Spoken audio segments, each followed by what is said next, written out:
Hello guys and welcome to another video. As mentioned in I think last week's video, I wanted to talk once more about the ultimate DriveShaft. This time but also I'm going to talk a little bit about the technical aspect. But more important, I'd like to show you a comparison video you frequently ask me to do about how the DriveShaft performs, or the beta balance performs, if the pedals are placed absolutely parallel, so the DriveShaft is straight, or angled. And I just recently filmed a video where I took my old Iron Cobra with the stock DriveShaft, did a balancing test, as you know it from my Facebook or whatever, facing straight and angled. Then I took the ultimate DriveShaft and did the same, first straight then angled. And that brings me to the first topic I wanted to talk before I show the video. As you know from my homepage or from my videos, this whole thing is made from CNC machined aluminum. And yeah, some people were worried about the threads, because obviously if the thing is made out of aluminum, the threads also made from aluminum, and I know that aluminum isn't that strong, especially with threads, and where the screws always get tightened, loose and tightened. So what I do with all the threads that uses some tension rods, I'm mounting a stainless steel insert inside. So basically the thread is supported by the stainless steel, and all the friction and all the force goes against the stainless steel insert and not against the aluminum. Yeah, also there were some questions about the difference between the universal version, the Axis version, and the DW version, which I'm holding in my hand here. Basically the Axis and the universal versions are pretty similar. They have a round mounting hole as the stock DriveShafts of both. So most brands sharing an 8mm connection, and that's what the universal version is for.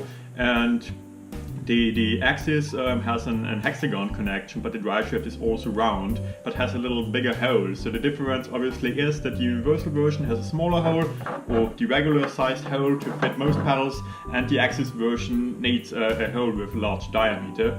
DW and I think most PDP pedals are a little different, because they have no round connection or half moon connection.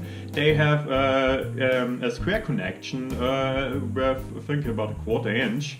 And because it's not possible for me, or for anyone else I think, to drill holes that are not round, so to make a square connection happen, I split the connection fork of the DriveShaft, and yeah, just made it out. So this let's say results in a square hole, and to cover this hole up there's an additional plate. That's the reason why the DW version has these screws showing on both connection forks. So yeah, let's take a look at the video.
As you saw, the performance of the stock DriveShaft wasn't that bad, as the pedals face parallel, because there was just the plate in the DriveShaft the footboard and the beta has to work against. But as soon as I placed it in an angle, the joints would have to rotate and had to move, and that's the point where it's just get pretty horrible. And you can see it strongly that there is a tiny little difference, to be honest, at the ultimate DriveShaft performing straight or angled. but compared to any other experiment that tried out, it's just, I'm more than happy to have this result. Thanks to the ball bearings and the way the ball bearings are mounted inside, everything just runs smooth and tightly. To make it short, it just has to improve simple basic pedals. There are so many people that are so happy with the hammer iron cable or pole eliminator, or I don't know, but the main problem was the DriveShaft. So they throw in, for example, my ultimate DriveShaft, and yeah, had a pretty symmetrical, awesome performing pedal with the feeling they got used to and they really enjoyed, and now they got this feeling on both pedals, on the left and on the right leg. So my philosophy is, instead of buying everything new and twice, maybe an upgrade is always a cool solution. So yeah. I don't know what to say more. Maybe it's better to shut up. Yeah, once more, that's it for this week's video. If you have any questions or anything going on, feel free to write me an email. You will find all the information down in the description. If you're interested in some more background about the workshop and what's going on, some more weird projects, feel free to join the ACD community list. You will find a box where you can fill in your email on my homepage.